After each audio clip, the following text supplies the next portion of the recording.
श्री परमात्मने नमः। श्री गणेशाय नमः। ओम नमो भगवते वासुदेवाय। श्री नारद महापुराण। सिद्धाश्रम में शौनकादि महर्षियों का सूत जी से प्रश्न तथा सूत जी के द्वारा नारद पुराण की महिमा और विष्णु भक्ति के महात्म्य का वर्णन। ओम वेद व्यासाय नमः। नारायणं नमस्कृत्य नरं चैव नरोत्तमं देवीं सरस्वतीं चैव ततो जयमुदीरयेत। भगवान नारायण नरश्रेष्ठ नर तथा सरस्वती देवी को नमस्कार करके भगवदीय उत्कर्ष का प्रतिपादन करने वाले इतिहास पुराण का पाठ करें। वंदे वृंदावनासीन मिंदिरानंद मंदिरम उपेंद्रम सांद्रकारुण्यम परानंदम परात्मरम। जो लक्ष्मी के आनंद निकेतन भगवान विष्णु के अवतार स्वरूप है, उस स्नेह युक्त करुणा की निधि परात्पर परमानंद स्वरूप पुरुषोत्तम वृंदावन वासी श्री कृष्ण को मैं प्रणाम करता हूँ। ब्रह्म विष्णु महेशाख्यम यस्याशाम लोक साधकाः तमादि देवम चिद्रूपम विशुद्धम परमम भजे। ब्रह्मा विष्णु तथा शिव जिसके स्वरूप हैं तथा लोकपाल जिसके अंश हैं, उस विशुद्ध ज्ञान स्वरूप आदिदेव परमात्मा की मैं आराधना करता हूँ। नैमिषारण्य नामक विशाल वन में महात्मा शौनक आदि ब्रह्मवादी मुनि मुक्ति की इच्छा से तपस्या में संलग्न थे। उन्होंने इंद्रियों को वश में कर लिया था। उनका भोजन नियमित था। वे सच्चे संत थे और सत्य स्वरूप परमात्मा की प्राप्ति के लिए पुरुषार्थ करते थे। आदि पुरुष सनातन भगवान विष्णु का वे बड़ी भक्ति से यजन पूजन करते रहते थे। उनमें ईर्ष्या का नाम नहीं था। वे संपूर्ण धर्मों के ज्ञाता और समस्त लोकों पर अनुग्रह करने वाले थे। ममता और अहंकार उन्हें छू भी नहीं सके थे। उनका चित्त निरंतर परमात्मा के चिंतन में तत्पर रहता था। वे समस्त कामनाओं का त्याग करके सर्वथा निष्पाप हो गए थे। उनमें शम दम आदि सद्गुणों का सहज विकास था। काले मृग चर्म की चादर ओढ़े, सिर पर जटा बढ़ाए तथा निरंतर ब्रह्मचर्य का पालन करते हुए वे महर्षि गण सदा परब्रह्म परमात्मा का जप एवं कीर्तन करते थे। सूर्य के समान प्रतापी, धर्मशास्त्रों का यथार्थ तत्व जानने वाले वे महात्मा नैमिषारण्य में तप करते थे। उनमें से कुछ लोग यज्ञों द्वारा यज्ञपति भगवान विष्णु का यजन करते थे। कुछ लोग ज्ञान योग के साधनों द्वारा ज्ञान स्वरूप श्री हरि की उपासना करते थे और कुछ लोग भक्ति के मार्ग पर चलते हुए पराभक्ति के द्वारा भगवान नारायण की पूजा करते थे। एक समय धर्म अर्थ काम और मोक्ष का उपाय जानने की इच्छा से उन श्रेष्ठ महात्माओं ने एक बड़ी भारी सभा की। उसमें 26,000 ऊर्ध्व रहता नैष्ठिक ब्रह्मचर्य का पालन करने वाले मुनि सम्मिलित हुए थे। उनके शिष्य प्रशिष्यों की संख्या तो बताई नहीं जा सकती। पवित्र अंतःकरण वाले वे महातेजस्वी महर्षि लोकों पर अनुग्रह करने के लिए ही एकत्र हुए थे। उनमें राग और मात्सर्य का सर्वथा अभाव था। वे शौनक जी से ये पूछना चाहते थे कि इस पृथ्वी पर कौन-कौन से पुण्य क्षेत्र एवं पवित्र तीर्थ हैं? त्रिविध ताप से पीड़ित चित्त वाले मनुष्यों को मुक्ति कैसे प्राप्त हो सकती है? लोगों को भगवान विष्णु की अविचल भक्ति कैसे प्राप्त होगी तथा सात्विक, राजस और तामस भेद से 3 प्रकार के कर्मों का फल किसके द्वारा प्राप्त होता है? उन मुनियों को अपने से इस प्रकार प्रश्न करने के लिए उद्यत देखकर उत्तम बुद्धि वाले शौनक जी विनय से झुक गए और हाथ जोड़कर बोले। शौनक जी ने कहा, महर्षियों, पवित्र सिद्धाश्रम तीर्थ में पौराणिकों में श्रेष्ठ सूत जी रहते हैं। वे वहां अनेक प्रकार के यज्ञों द्वारा विश्वरूप भगवान विष्णु का यजन किया करते हैं। महामुनि सूत जी व्यास जी के शिष्य हैं। वे सब विषय अच्छी तरह जानते हैं। उनका नाम रोमहर्षण है। वे बड़े शांत स्वभाव के हैं और पुराण संहिता का वक्ता है। भगवान मधुसूदन प्रत्येक युग में धर्मों का रास देखकर वेद व्यास रूप से प्रकट होते और एक ही वेद के अनेक विभाग करते हैं।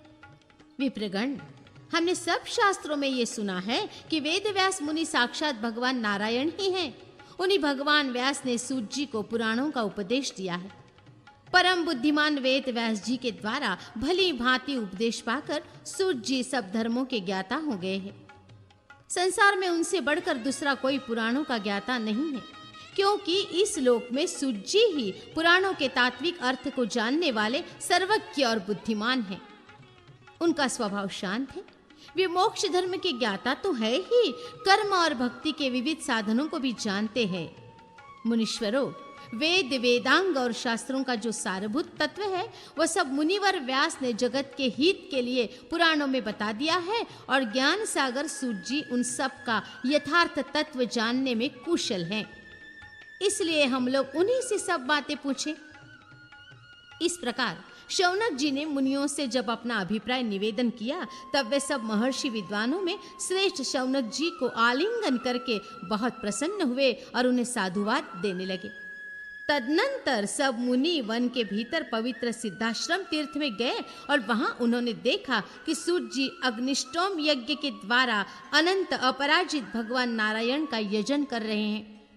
सूत जी ने उन विख्यात तेजस्वी महात्माओं का यथोचित स्वागत सत्कार किया। तब पश्चात उनसे नैमिषारण्य निवासी मुनियों ने इस प्रकार पूछा।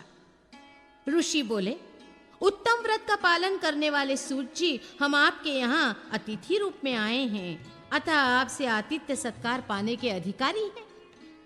आप ज्ञान दान रूपी पूजन सामग्री के द्वारा हमारा पूजन कीजिए। मुने, देवता लोग चंद्रमा की किरणों से निकला हुआ अमृत पीकर जीवन धारण करते हैं, परंतु इस पृथ्वी के देवता ब्राह्मण आपके मुख से निकले हुए ज्ञान रूपी अमृत को पीकर तृप्त होते हैं। तात, हम ये जानना चाहते हैं कि ये संपूर्ण जगत किससे उत्पन्न हुआ, इसका आधार और स्वरूप क्या है, ये किसमें स्थित है और किसमें इसका लय होगा। भगवान विष्णु किस साधन से प्रसन्न होते हैं, मनुष्य द्वारा उनकी पूजा कैसे की जाती है, भिन्न भिन्न वर्णों और आश्रमों का आचार क्या है, अतिथि की पूजा कैसे की जाती है जिससे सब कर्म सफल हो जाते हैं, वो मोक्ष का उपाय मनुष्य को कैसे सुलभ है, पुरुषों को भक्ति से कौन सा फल प्राप्त होता है और भक्ति का स्वरूप क्या है।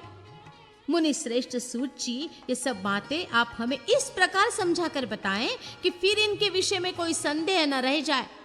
आपके अमृत के समान वचनों को सुनने के लिए किसके मन में श्रद्धा नहीं होगी। सूत जी ने कहा, महर्षियों, आप सब लोग सुने। आप लोगों को जो अभिष्ट है वो मैं बतलाता हूँ।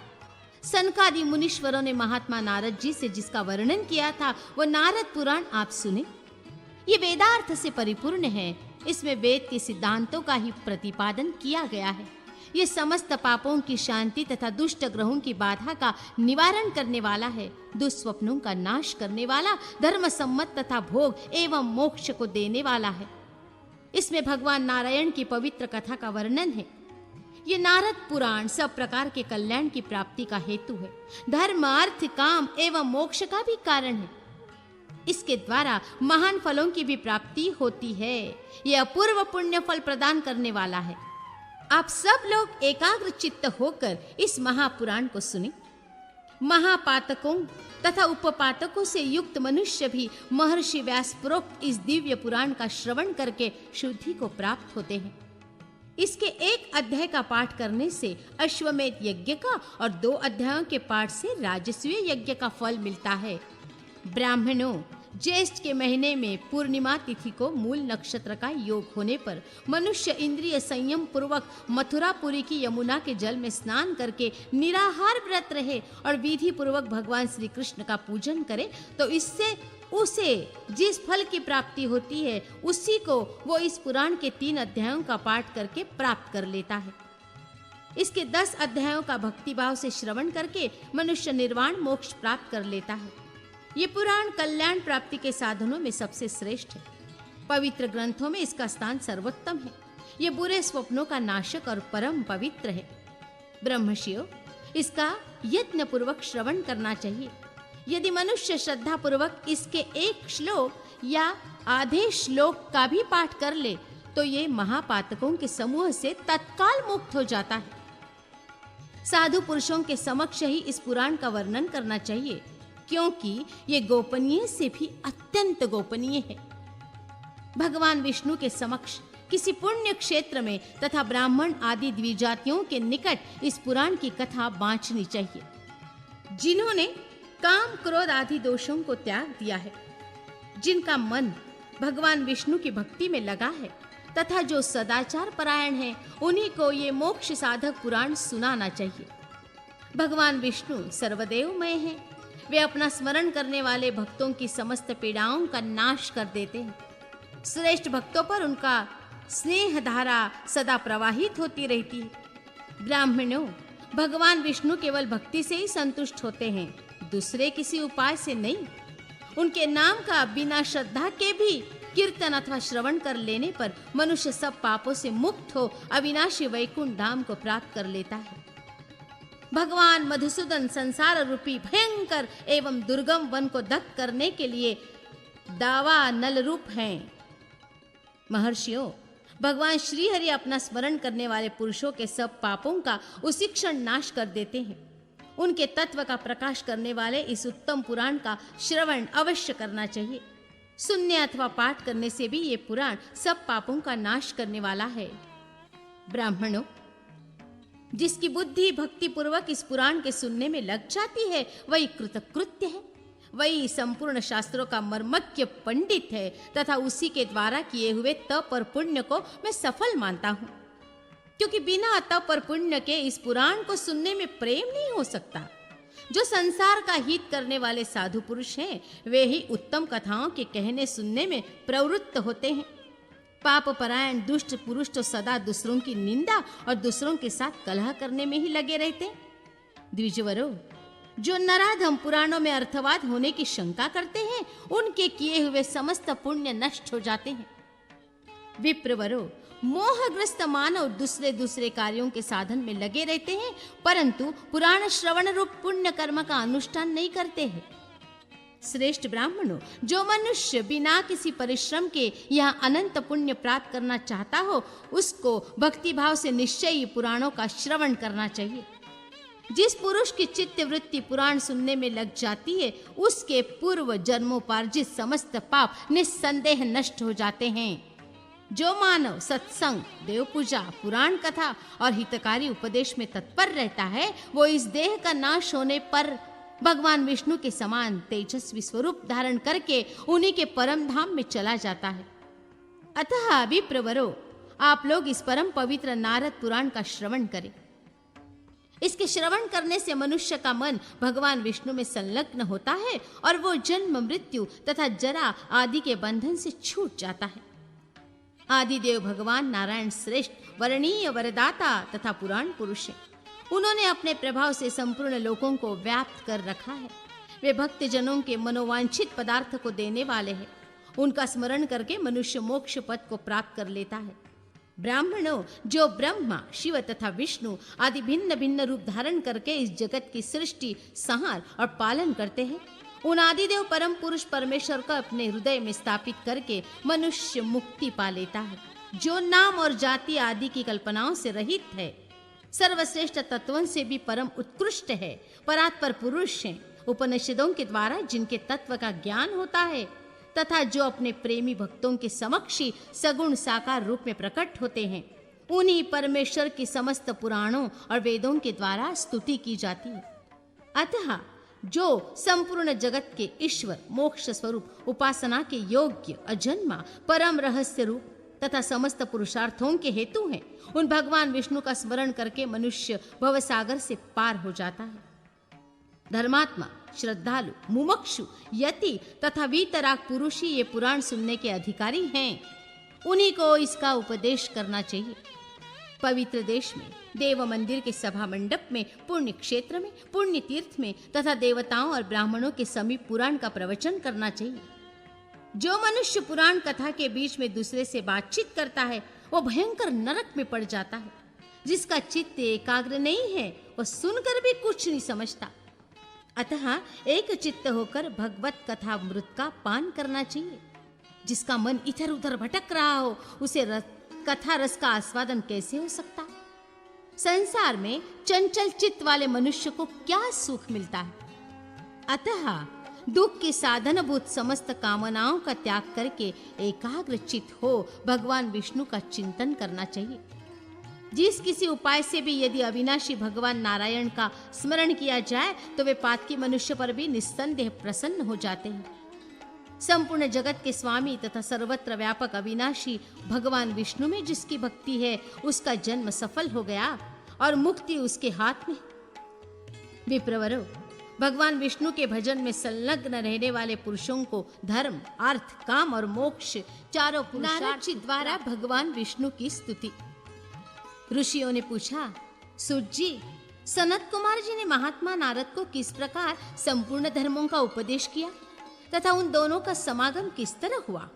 वे दोनों ब्रह्मवादी महात्मा किस स्थान में स्थित होकर भगवान की महिमा का गान करते थे, ये हमें बताइए। सूत जी बोले, महात्मा सनक आदि ब्रह्मा जी के मानस पुत्र हैं। उनमें न ममता है और न अहंकार। वे सभी नैष्ठिक ब्रह्मचारी हैं। उनके नाम बतलाता हूँ, सुनिए। सनक, सनंदन, सनत कुमार और सनातन, इन्हीं नामों से उनकी ख्याति है। वे चारों महात्मा भगवान विष्णु के भक्त हैं तथा निरंतर परब्रह्म परमात्मा के चिंतन में तत्पर रहते हैं। उनका प्रभाव सहस्त्र सूर्यों के समान है। वे सत्यव्रती तथा मुमुक्षु हैं। एक दिन की बात है, वे मेरुगिरी के शिखर पर ब्रह्मा जी की सभा में जा रहे थे। मार्ग में उन्हें भगवान विष्णु के चरणों से प्रकट हुई गंगा जी का दर्शन हुआ। ये उन्हें अभिष्ट था। गंगा जी का दर्शन करके वे चारों महात्मा उनकी सीता नाम वाली धारा के जल में स्नान करने को उद्यत हुए। द्विजवरों, इसी समय देवर्षि नारद मुनि भी वहां आ पहुंचे और अपने बड़े भाइयों को वहां स्नान के लिए उद्यत देख उन्हें हाथ जोड़कर नमस्कार किया। उस समय वे प्रेम भक्ति के साथ भगवान मधुसूदन के नामों का कीर्तन करने लगे। नारायण अच्युत अनंत वासुदेव जनार्दन यज्ञेश यज्ञ पुरुष कृष्ण विष्णु, आपको नमस्कार है। कमल नयन कमलाकांत गंगा जनक केशव, क्षीर समुद्र में शयन करने वाले देवेश्वर दामोदर, आपको नमस्कार है। श्री राम, विष्णु, नृसिंह, वामन, प्रद्युम्न, संकर्षण, वासुदेव, अज्य, अनिरुद्ध, निर्मल प्रकाश स्वरूप मुरारे, आप सब प्रकार के भय से निरंतर हमारी रक्षा कीजिए। इस प्रकार उच्च स्वर से हरिनाम का उच्चारण करते हुए उन अग्रज मुनियों को प्रणाम करके वे उनके पास बैठे और उन्हीं के साथ प्रसन्नता पूर्वक वहां स्नान भी किया। संपूर्ण लोगों का पाप दूर करने वाली गंगा की धारा सीता के जल में स्नान करके उन निष्पाप मुनियों ने देवताओं, ऋषियों तथा पितरों को तर्पण किया। फिर जल से बाहर आकर संध्योपासन आदि अपने नित्य नियम का पालन किया। तत्पश्चात वे भगवान नारायण के गुणों से संबंध रखने वाली नाना प्रकार की कथा वार्ता करने लगे। उस मनोरम गंगा तट पर सनकादि मुनियों ने जब अपना नित्य कर्म समाप्त कर लिया, तब देवर्षि नारद ने अनेक प्रकार की कथा वार्ता के बीच उनसे इस प्रकार प्रश्न किया। नारद जी बोले, मुनिवरों, आप लोग सर्वज्ञ हैं, सदा भगवान के भजन में तत्पर रहते हैं। आप सब के सब सनातन भगवान जगदीश्वर हैं और जगत के उद्धार में तत्पर रहते हैं। दीन दुखियों के प्रति मैत्री भाव रखने वाले आप महानुभावों से मैं कुछ प्रश्न पूछता हूँ, उसे बताएं। विद्वानों, मुझे भगवान का लक्षण बताइए। ये संपूर्ण स्थावर जंगम जिनसे उत्पन्न हुआ है, भगवती गंगा जिनके चरणों का धोवन है, वे भगवान श्रीहरि कैसे जाने जाते हैं?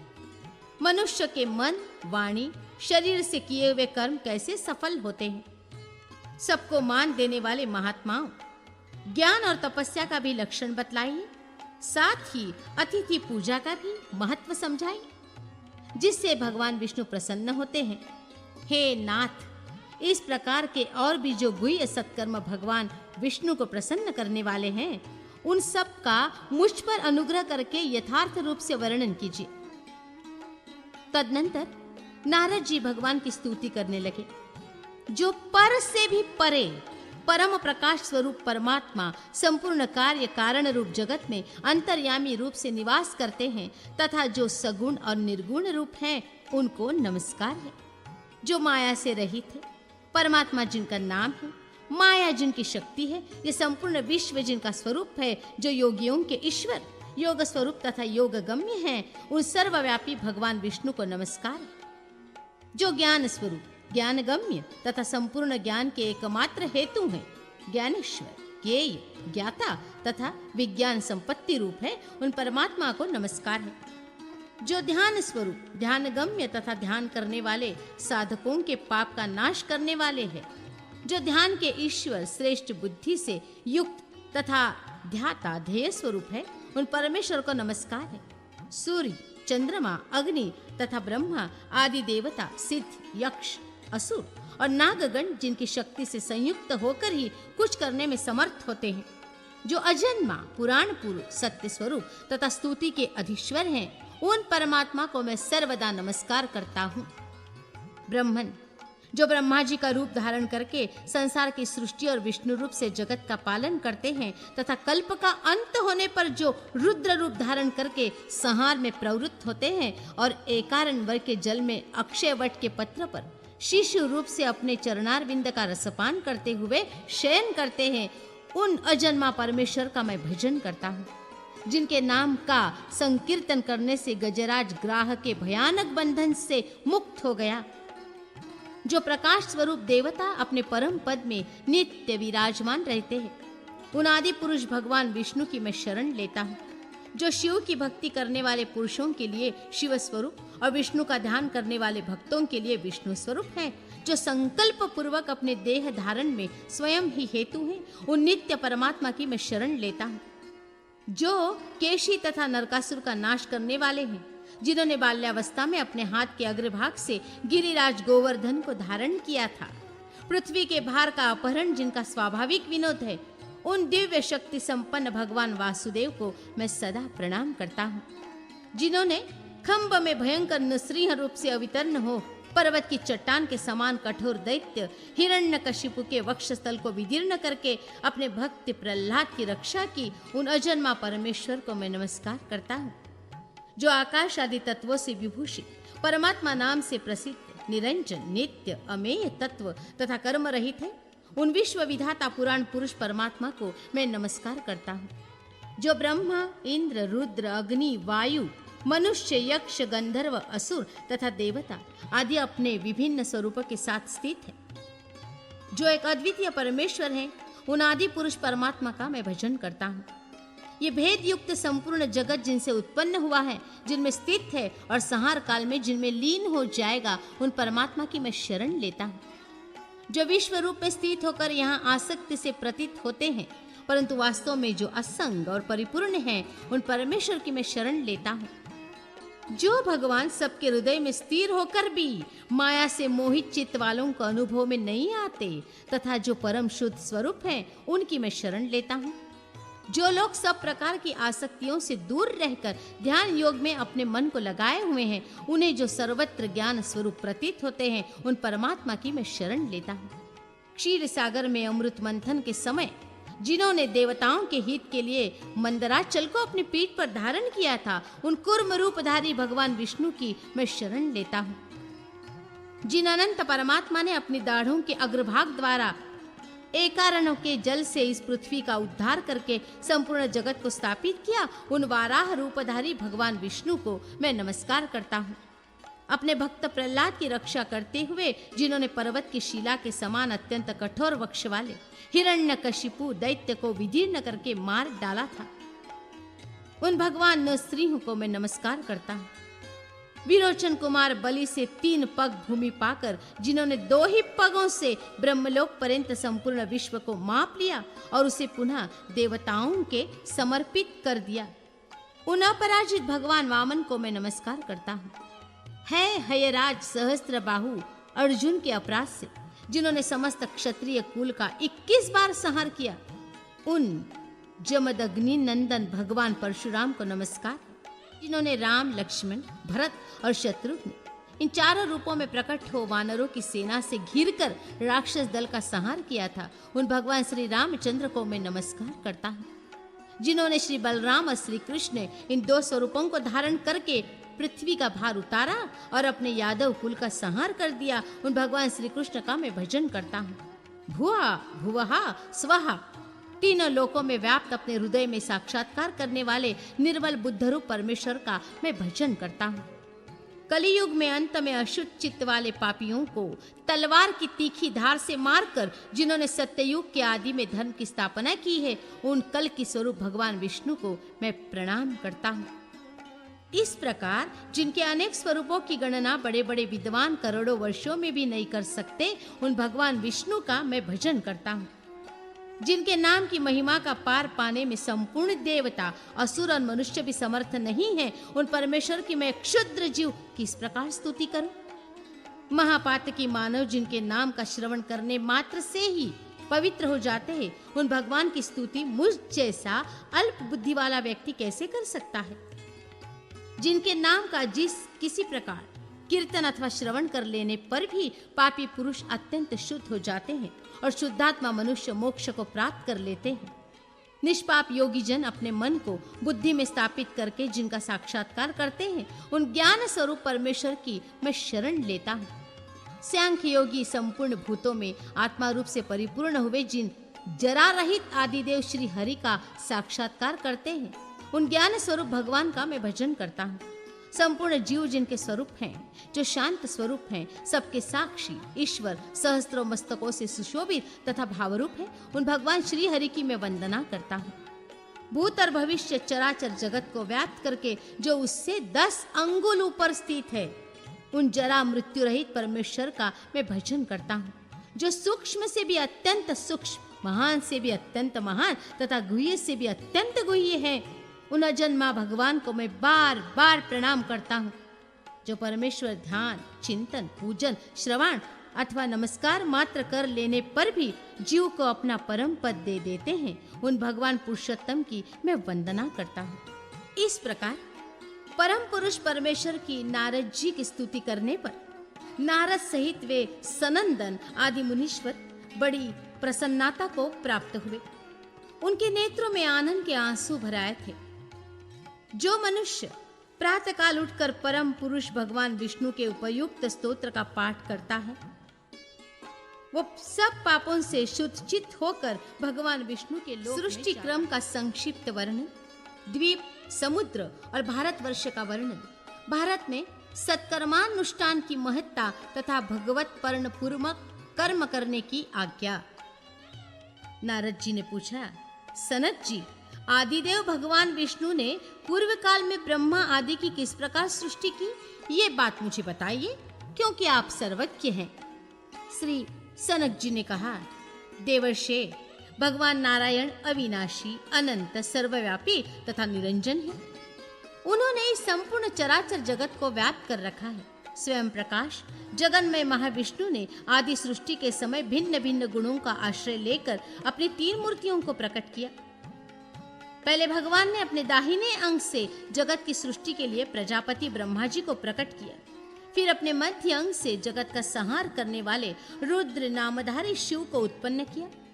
साथ ही जगत का पालन करने के लिए उन्होंने अपने बाएं अंग से अविनाशी भगवान विष्णु को अभिव्यक्त किया। जरा मृत्यु से रहित उन आदिदेव परमात्मा को कुछ लोग शिव नाम से पुकारते हैं, कोई सदा सत्य रूप विष्णु कहते हैं और कुछ लोग उन्हें ब्रह्मा बताते हैं।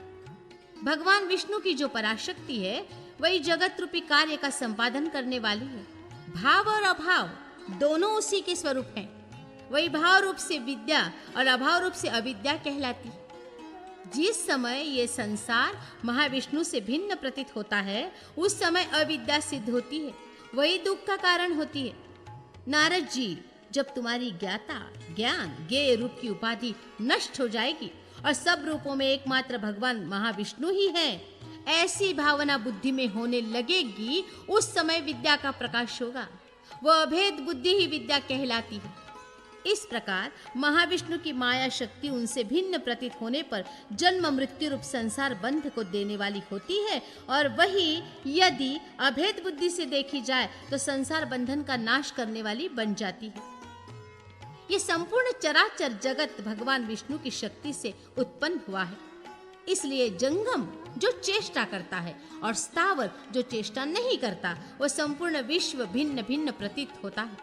जैसे घट, मठ आदि भिन्न भिन्न उपाधियों के कारण आकाश भिन्न भिन्न रूप में प्रतीत होता है, उसी प्रकार ये संपूर्ण जगत अविद्या रूप उपाधि के योग से भिन्न भिन्न प्रतीत होता है। मुने, जैसे भगवान विष्णु संपूर्ण जगत में व्यापक हैं, उसी प्रकार उनकी शक्ति भी व्यापक है। जैसे अंगार में रहने वाली दाह शक्ति अपने आश्रय में व्याप्त होकर स्थित रहती है।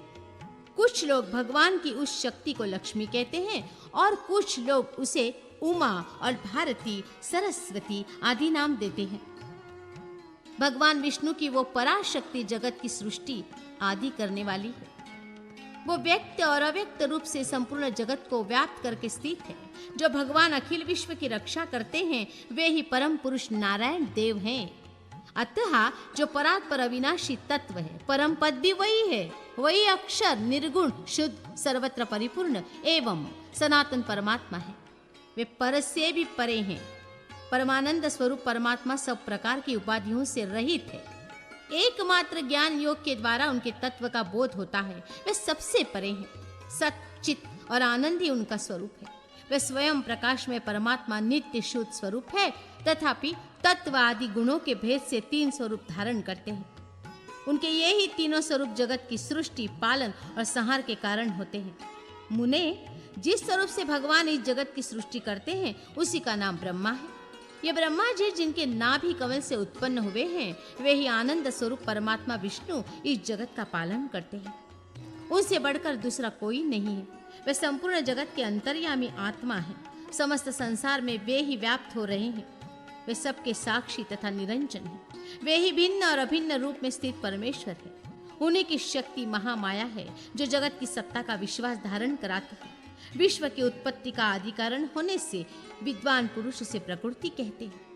आदि सृष्टि के समय लोक रचना के लिए उद्यत हुए भगवान महाविष्णु के प्रकृति, पुरुष और काल ये 3 रूप प्रकट होते हैं।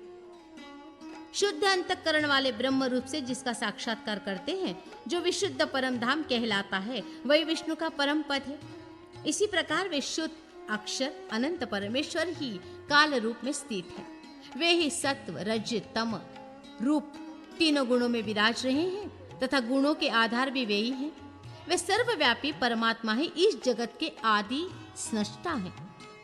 जगत गुरु पुरुषोत्तम के समीप स्थित हुई प्रकृति जब क्षोभ, चंचलता को प्राप्त हुई तो उससे महत्त्व का प्रादुर्भाव हुआ, जिसे समष्टि बुद्धि भी कहते हैं। फिर उस महत्त्व से अहंकार उत्पन्न हुआ। अहंकार से सूक्ष्म तन्मात्राएं और 11 इंद्रियां प्रकट हुई। तत्पश्चात तन्मात्राओं से 5 महाभूत प्रकट हुए, जो इस स्थूल जगत के कारण हैं। नारद जी, उन भूतों के नाम हैं आकाश, वायु, अग्नि, जल और पृथ्वी। ये क्रमशः एक एक के कारण होते हैं।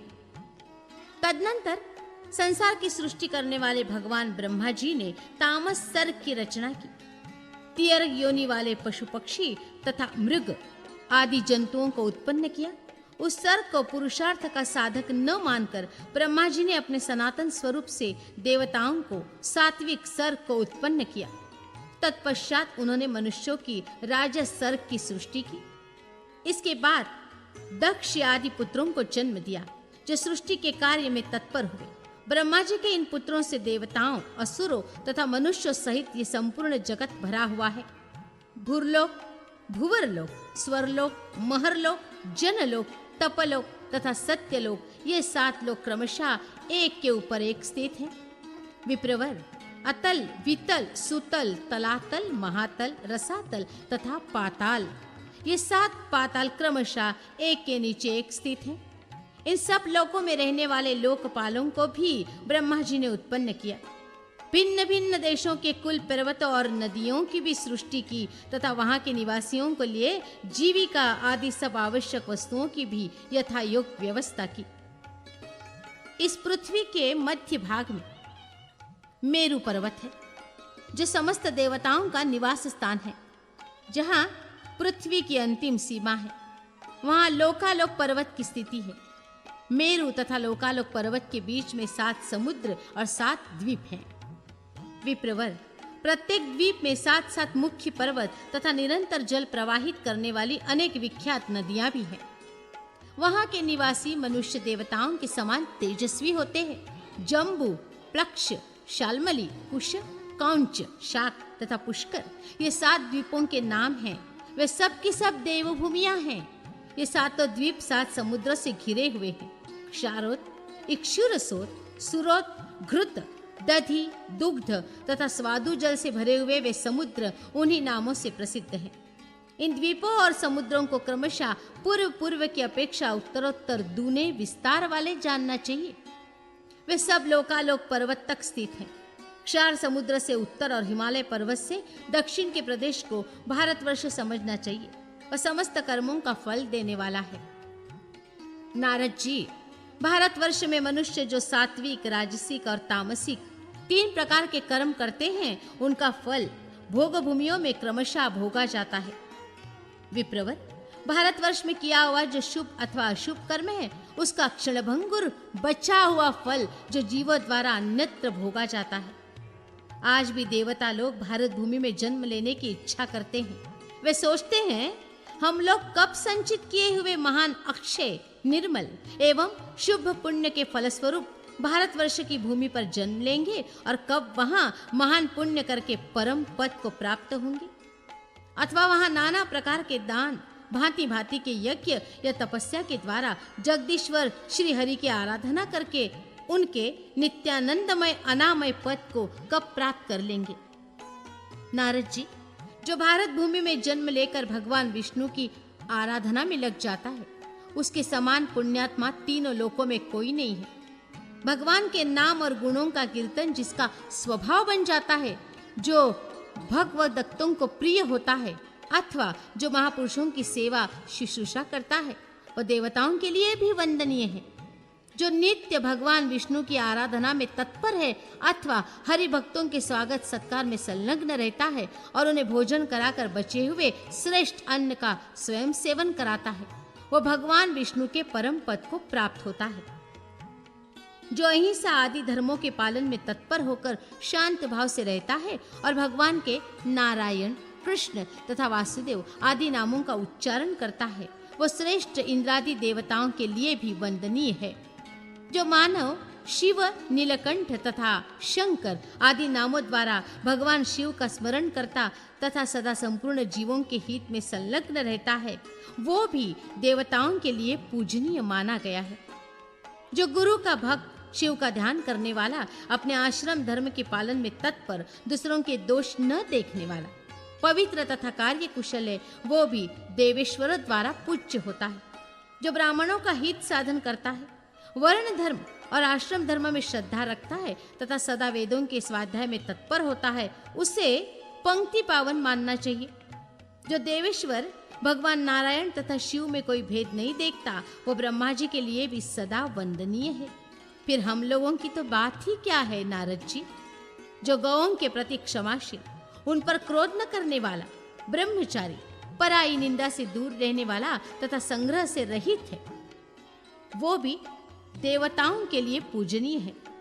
जो चोरी आदि दोषों से परांगमुख है, दूसरों द्वारा किए हुए उपकार को याद रखता है, सत्य बोलता है, बाहर और भीतर से पवित्र रहता है तथा दूसरों की भलाई के कार्य में सदा संलग्न रहता है, वो देवता और असुर सबके लिए पूजनीय होता है।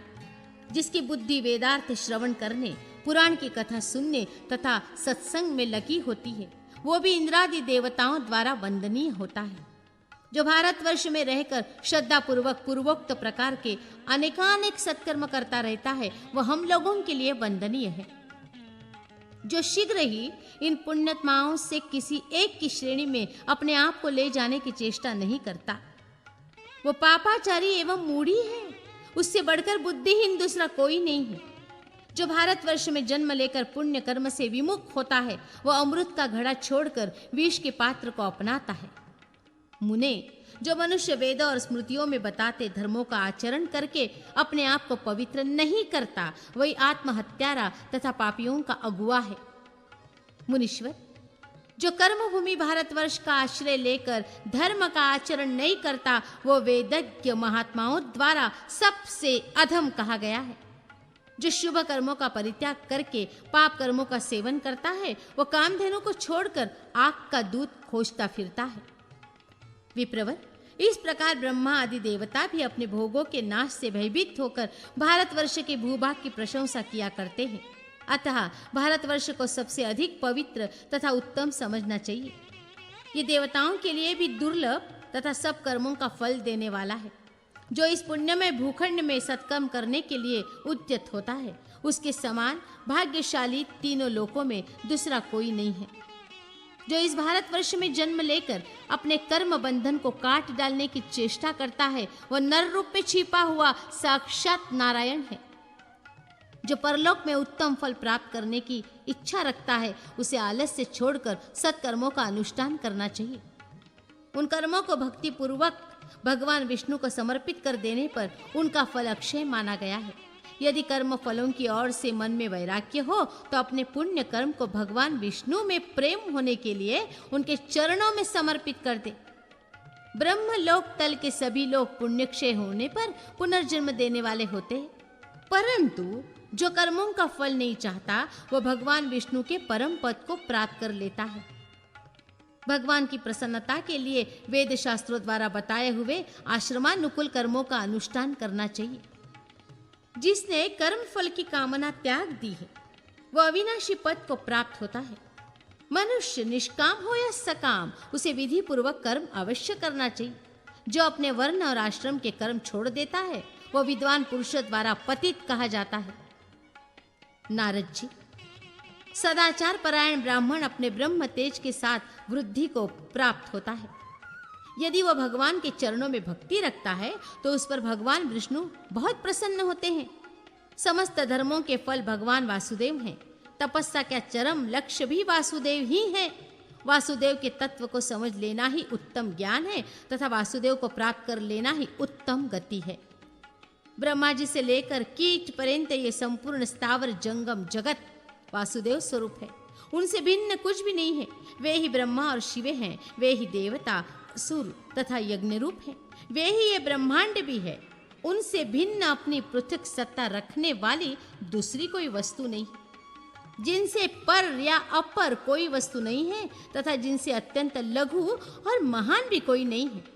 उन्हीं भगवान विष्णु ने इस विचित्र विश्व को व्याप्त कर रखा है। स्तुति करने योग्य उन देवाधिदेव श्री हरि को सदा प्रणाम। श्रद्धा, भक्ति, वर्णाश्रमोचित आचार तथा सत्संग की महिमा, मृकंड मुनि की तपस्या से संतुष्ट होकर भगवान का मुनि को दर्शन तथा वरदान देना। श्री सनक जी कहते हैं, नारद, श्रद्धा पूर्वक आचरण में लाए हुए सब धर्म मनोवांछित फल देने वाले होते हैं। श्रद्धा से सब कुछ सिद्ध होता है और श्रद्धा से ही भगवान श्री हरि संतुष्ट होते हैं। भक्ति योग का साधन भक्ति पूर्वक ही करना चाहिए तथा सत्कर्मों का अनुष्ठान भी श्रद्धा भक्ति से ही करना चाहिए। विप्रवर नारद, श्रद्धाहीन कर्म कभी सिद्ध नहीं होते। जैसे सूर्य का प्रकाश समस्त जीवों की चेष्टा में कारण होता है, उसी प्रकार भक्ति संपूर्ण सिद्धियों का परम कारण है। जैसे जल संपूर्ण लोकों का जीवन माना गया है, उसी प्रकार भक्ति सब प्रकार की सिद्धियों का जीवन है। जैसे सब जीव जंतु पृथ्वी का आश्रय लेकर जीवन धारण करते हैं, उसी प्रकार भक्ति का सहारा लेकर सब कार्यों का साधन करना चाहिए। श्रद्धालु पुरुष को धर्म का लाभ होता है। श्रद्धालु ही धन पाता है। श्रद्धा से ही कामनाओं की सिद्धि होती है तथा श्रद्धालु पुरुष ही मोक्ष पाता है। मुनिश्रेष्ठ, दान, तपस्या अथवा बहुत दक्षिणा वाले यज्ञ भी यदि भक्ति से रहित हैं तो उनके द्वारा भगवान विष्णु संतुष्ट नहीं होते हैं। मेरु पर्वत के बराबर सुवर्ण की करोड़ों सहस्त्र राशियों का दान भी यदि बिना श्रद्धा भक्ति के किया जाए तो वह निष्फल होता है। बिना भक्ति जो तपस्या की जाती है वह केवल शरीर को सुखाना मात्र है। बिना भक्ति जो भविष्य का हवन किया जाता है और राख में डाली हुई आहुति के समान व्यर्थ है। श्रद्धा भक्ति के साथ मनुष्य जो कुछ थोड़ा सा भी सत्कर्म करता है, वह उसे अनंत काल तक अक्षय सुख देने वाला होता है। ब्राह्मण, वेदोक्त अश्वमेध यज्ञ का 1,000 बार अनुष्ठान क्यों न किया जाए? यदि वो श्रद्धा भक्ति से रहित है तो सब का सब निष्फल होता है। भगवान की उत्तम भक्ति मनुष्यों के लिए कामधेनु के समान मानी गई है। उसके रहते हुए भी अज्ञानी मनुष्य संसार रूपी विष का पान करते हैं। ये कितने आश्चर्य की बात है। ब्रह्मपुत्र नारद जी, इस असार संसार में ये 3 बातें ही सार हैं। भक्तों का संग, भगवान विष्णु की भक्ति और सुख दुख आदि द्वंद्वों को सहन करने का स्वभाव, ब्राह्मण जिनके मन में दूसरों के दोष देखने की प्रवृत्ति है, उनके किए हुए भजन, दान आदि सभी कर्मों को निष्फल जानो। भगवान विष्णु उनसे बहुत दूर हैं, जो दूसरों की संपत्ति देखकर मन ही मन संतप्त होते हैं, जिनका चित्त पाखंड पूर्ण आचारों में लगता है, वे व्यर्थ कम करने वाले हैं। भगवान श्री हरि उनसे बहुत दूर है, जो बड़े बड़े धर्मों के विषय में प्रश्न करते हैं, किंतु उन धर्मों को झूठा बताते हैं, और धर्म कर्म के विषय में जिनका मन श्रद्धा भक्ति से रहित है, ऐसे लोगों से भगवान विष्णु बहुत दूर है। धर्म का प्रतिपादन वेद में किया गया है, और वेद साक्षात परम पुरुष नारायण का स्वरूप है। अतः वेदों में जो अश्रद्धा रखने वाले हैं, उनसे भगवान बहुत दूर है। जिसके दिन धर्मानुष्ठान के बिना ही आते और चले जाते हैं, वह लुहार की धौंकने के समान सांस लेता हुआ भी जीवित नहीं है। ब्रह्मनंदन, धर्म, अर्थ, काम और मोक्ष, ये 4 पुरुषार्थ सनातन है। श्रद्धालु पुरुषों की ही इनकी सिद्धि होती है, श्रद्धाहीन को नहीं। जो मानव अपने वर्णाश्रमोचित आचार का उल्लंघन किए बिना ही भगवान विष्णु की भक्ति में तत्पर है, वह उस वैकुंठ धाम में जाता है, जिसका दर्शन बड़े बड़े ज्ञानी भक्तों को सुलभ होता है। मुनीश्वर, जो अपने आश्रम के अनुकूल वेदोक्त धर्मों का पालन करते हुए भगवान विष्णु के भजन ध्यान में लगा रहता है, वो परम पद को प्राप्त होता है। आचार से धर्म प्रकट होता है, और धर्म के स्वामी भगवान विष्णु हैं। अतः जो अपने आश्रम के आचार में संलग्न है, उसके द्वारा भगवान श्री हरि सर्वदा पूजित होते हैं। जो 6 अंगों सहित वेद और उपनिषदों का ज्ञाता होकर भी अपने वर्णाश्रमोचित आचार से गिरा हुआ है, उसी को पति समझना चाहिए, क्योंकि वह धर्म कर्म से भ्रष्ट हो चुका है। भगवान की भक्ति में तत्पर तथा भगवान विष्णु के ध्यान में लीन होकर भी जो अपने वर्णाश्रमोचित आचार से भ्रष्ट हो, उसे पतित कहा जाता है। द्विज श्रेष्ठ, वेद, भगवान विष्णु की भक्ति अथवा शिव भक्ति भी आचार भ्रष्ट मूढ़ पुरुष को पवित्र नहीं करती है। ब्राह्मण पुण्य क्षेत्रों में जाना, पवित्र तीर्थों का सेवन करना अथवा भांति भांति के यज्ञों का अनुष्ठान भी आचार भ्रष्ट पुरुष की रक्षा नहीं करता। आचार से स्वर्ग प्राप्त होता है, आचार से सुख मिलता है, और आचार से ही मोक्ष सुलभ होता है। आचार से क्या नहीं मिलता? साधु श्रेष्ठ, संपूर्ण आचारों को समस्त योगों का तथा स्वयं हरि भक्ति का भी मूल कारण भक्ति ही मानी गई है। सबको मनोवांछित फल प्रदान करने वाले भगवान विष्णु भक्ति से ही पूजित होते हैं। अतः भक्ति संपूर्ण लोकों की माता कही जाती है। जैसे सब जीव माता का ही आश्रय लेकर जीवन धारण करते हैं, उसी प्रकार समस्त धार्मिक पुरुष भक्ति का आश्रय लेकर जीते हैं। नारद जी, अपने वर्ण और आश्रम के आचार का पालन करने में लगे हुए पुरुषों को यदि भगवान विष्णु की भक्ति प्राप्त हो जाए, तो तीनों लोकों में उनका समान दूसरा कोई नहीं है। भक्ति से कर्मों की सिद्धि होती है। उन कर्मों से भगवान विष्णु संतुष्ट होते हैं। उनके संतुष्ट होने पर ज्ञान प्राप्त होता है, और ज्ञान से मोक्ष मिलता है। भक्ति तो भगवदत्तों से संग से प्राप्त होती, किंतु भगवदत्तों का संग मनुष्य को पूर्व जन्मों के संचित पुण्य से ही मिलता है। जो वर्णाश्रमोचित कर्तव्य के पालन में तत्पर, भगवदत्ती के सच्चे अभिलाषी तथा काम, क्रोध आदि दोषों से मुक्त हैं, वे ही संपूर्ण लोगों को शिक्षा देने वाले संत हैं। ब्राह्मण जो पुण्यात्मा अथवा जितेंद्रिय नहीं है, उन्हें परम उत्तम सत्संग की प्राप्ति नहीं होती। यदि सत्संग मिल जाए तो उसमें पूर्व जन्मों के संचित पुण्य को ही कारण जानना चाहिए। जिसके पूर्व जन्मों में किए हुए समस्त पाप नष्ट हो जाते हैं, उसी को सत्संग सुलभ होता है, अन्यथा उसकी प्राप्ति असंभव है। सूर्य अपनी किरणों के समूह से दिन में बाहर के अंधकार का नाश करते हैं, किंतु संत महात्मा अपने उत्तम वचन रूपी किरणों के समुदाय से सदा भीतर के अज्ञान अंधकार का नाश करते रहते हैं। संसार में भक्ति के लिए लालायित रहने वाले पुरुष दुर्लभ हैं। उनका संग जिसे प्राप्त होता है, उसे सनातन शांति सुलभ होती है। नारद जी ने पूछा, भगवदत्त पुरुषों का क्या लक्षण है? वे कैसा कर्म करते हैं तथा उन्हें कैसे लोक की प्राप्ति होती है? ये सब आप यथार्थ रूप से बताइए सनक जी। आप सुदर्शन चक्रधारी देवाधिदेव लक्ष्मीपति भगवान विष्णु के भक्त हैं, अतः आप ही ये सब बातें बताने में समर्थ हैं। आपसे बढ़कर दूसरा कोई नहीं है। सनक जी ने कहा, ब्रह्मन, योग निद्रा से मुक्त होने पर जगदीश्वर भगवान विष्णु के बुद्धिमान महात्मा मार्कंडेय जी को जिस परम गोपनीय रहस्य का उपदेश किया था वही तुम्हें बतलाता हूँ। सुनो, वे जो परम ज्योति स्वरूप देवादिदेव सनातन भगवान विष्णु हैं, वे ही जगत रूप में प्रकट होते हैं। इस जगत के सृष्टा भी वे ही हैं। भगवान शिव तथा ब्रह्मा जी भी उन्हीं के स्वरूप हैं। वे प्रलय काल में भयंकर रुद्र रूप से प्रकट होते हैं और समस्त ब्रह्मांड को अपना ग्रास बनाते हैं। स्थावर जंगम रूप संपूर्ण जगत नष्ट होकर जब एकारण के जल में विलीन हो जाता है, उस समय भगवान विष्णु ही वटवृक्ष के पत्र पर शिशु रूप से शयन करते हैं। उनका एक एक रोम असंख्य ब्रह्मा आदि से विभूषित होता है।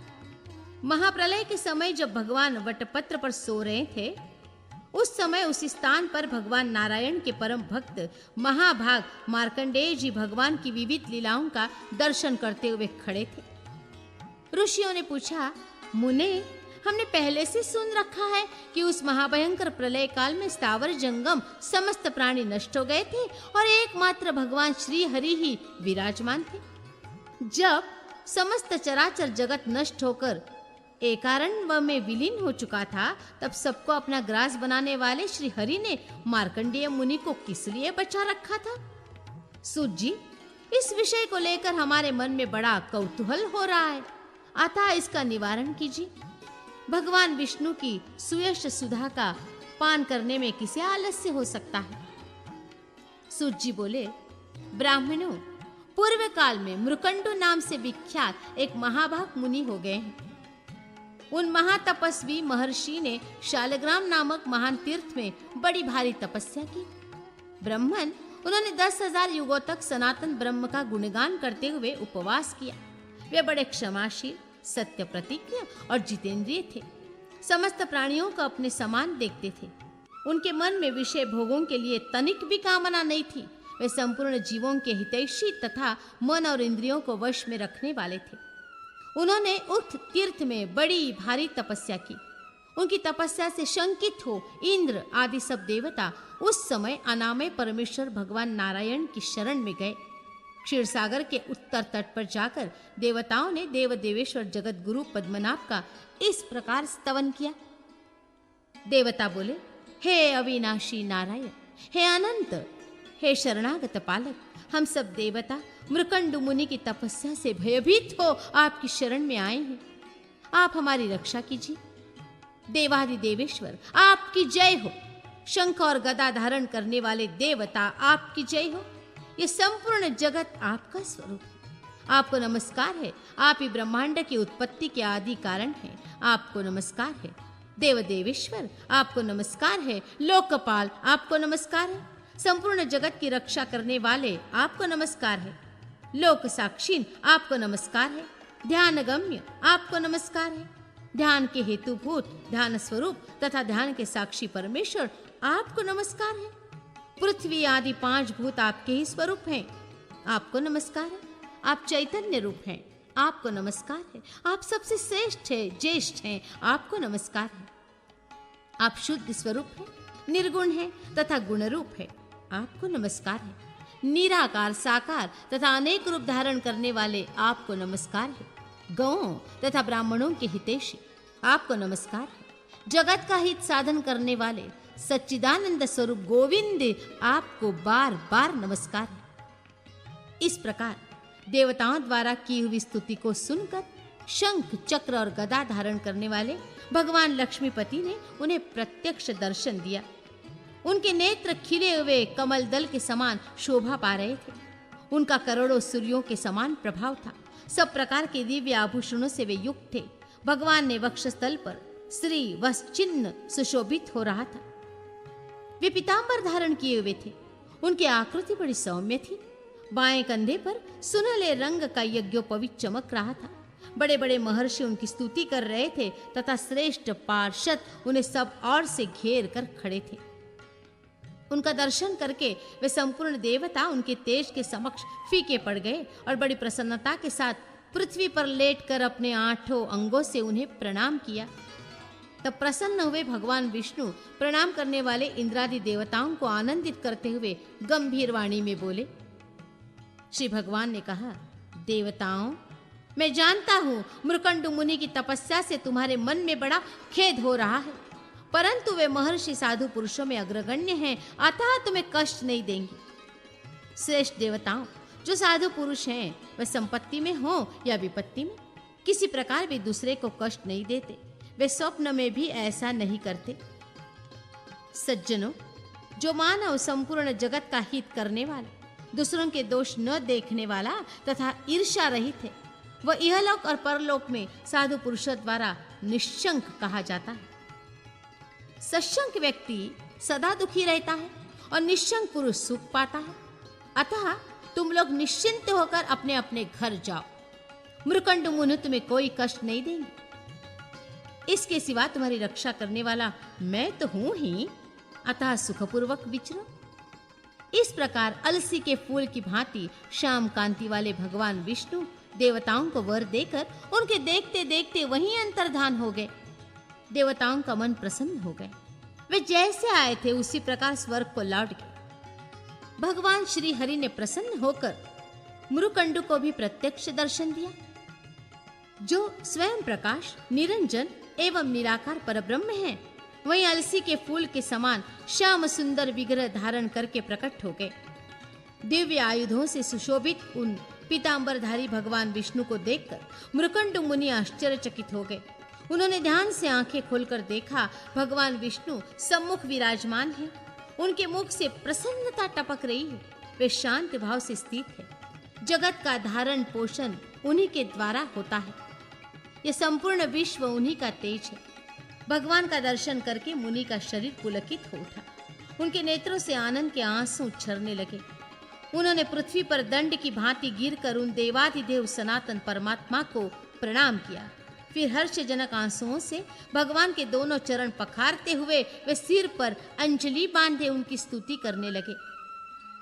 मृकंडु जी बोले, परमात्मा स्वरूप परमेश्वर को नमस्कार है, जो पर से भी अति परे हैं, जिनका पार पाना असंभव है, जो दूसरों पर अनुग्रह करने वाले तथा दूसरों के संसार सागर के उस पार पहुंचा देने वाले हैं। उन भगवान श्री हरि को नमस्कार है, जो नाम और जाति आदि की कल्पनाओं से रहित है, जिनका स्वरूप शब्दादि विषयों के दोष से दूर है, जिनके अनेक स्वरूप हैं तथा जो तमोगुण से सर्वथा शून्य हैं। उन स्तुति करने योग्य परमेश्वर का मैं भजन करता हूँ, जो वेदांत वेद्य और पुराण पुरुष है। ब्रह्मा आदि से लेकर संपूर्ण जगत जिनका स्वरूप है, जिनकी कहीं भी उपमा नहीं है, तथा जो भक्त जनों पर अनुग्रह करने वाले हैं, उन स्तवन करने योग्य आदि परमेश्वर की मैं आराधना करता हूँ, जिनके समस्त दोष दूर हो गए हैं, जो एकमात्र ध्यान में स्थित रहते हैं, जिनकी कामना निवृत्त और मोह दूर हो गए हैं। ऐसे महात्मा पुरुष जिनका दर्शन करते हैं, संसार बंधन को नष्ट करने वाले उन परम पवित्र परमात्मा को मैं प्रणाम करता हूँ, जो स्मरण मात्र से समस्त पीड़ाओं का नाश कर देते हैं। शरण में आए हुए भक्ति जनों का पालन करते हैं, जो समस्त संसार के सेव्य हैं तथा संपूर्ण जगत जिनके भीतर निवास करता है। उन करुणा सागर परमेश्वर विष्णु को मैं नमस्कार करता हूँ। महर्षि मृकंडु के इस प्रकार स्तुति करने पर शंख, चक्र और गदा धारण करने वाले भगवान विष्णु को बड़ी प्रसन्नता हुई। उन्होंने अपनी 4 विशाल भुजाओं से खींचकर मुनि को हृदय से लगा लिया और अत्यंत प्रेम पूर्वक कहा, उत्तम व्रत का पालन करने वाले मुने, तुम सर्वथा निष्पाप हो। तुम्हारी तपस्या और स्तुति से मैं बहुत प्रसन्न हूं। तुम कोई वर मांगो, सुव्रत, तुम्हारे मन को जो अभिष्ट हो वही वर मांग लो। मृकंडु ने कहा, देवदेव जगन्नाथ, मैं कृतार्थ हो गया। इसमें तनिक भी संशय नहीं है, क्योंकि जो पुण्यात्मा नहीं है उनके लिए आपका दर्शन सर्वथा दुर्लभ है। ब्रह्मा आदि देवता तथा तीक्ष्ण व्रत का पालन करने वाले योगी जन भी जिनका दर्शन नहीं कर पाते, धर्मनिष्ठ यज्ञों की दीक्षा लेने वाले यजमान, वीतराग साधक तथा ईर्ष्या रहित साधुओं को भी जिनका दर्शन दुर्लभ है, उन्हीं परम तेजो में आप श्री हरि का मैं दर्शन कर रहा हूं। इससे बढ़कर दूसरा क्या वर मांगू? जगत गुरु जनार्दन, मैं इतने से ही कृतार्थ हूं। अच्युत, महापातकी मनुष्य भी आपके नामों का स्मरण करने मात्र से आपके परम पद को प्राप्त कर लेते हैं। फिर जो आपका दर्शन कर लेता है उसके लिए तो कहना ही क्या है। श्री भगवान बोले, ब्रह्मन, तुमने ठीक कहा है विद्वन, मैं तुम पर बहुत प्रसन्न हूं। मेरा दर्शन कदापि व्यर्थ नहीं होगा। अतः तुम्हारी तपस्या से संतुष्ट होकर मैं तुम्हारे यहां अंश रूप से समस्त गुणों से युक्त रूपवान तथा दीर्घजीवी पुत्र के रूप में उत्पन्न होऊंगा। मुनि श्रेष्ठ, जिसके कुल में मेरा जन्म होता है उसका समस्त कुल मोक्ष को प्राप्त कर लेता है। मेरे प्रसन्न होने पर तीनों लोकों में कौन सा कार्य असाध्य है। ऐसा कहकर देवदेवेश्वर भगवान विष्णु मृकंडु मुनि के देखते देखते अंतर्धान हो गए। तदनंतर वे मुनि तपस्या से निवृत्त हो गए।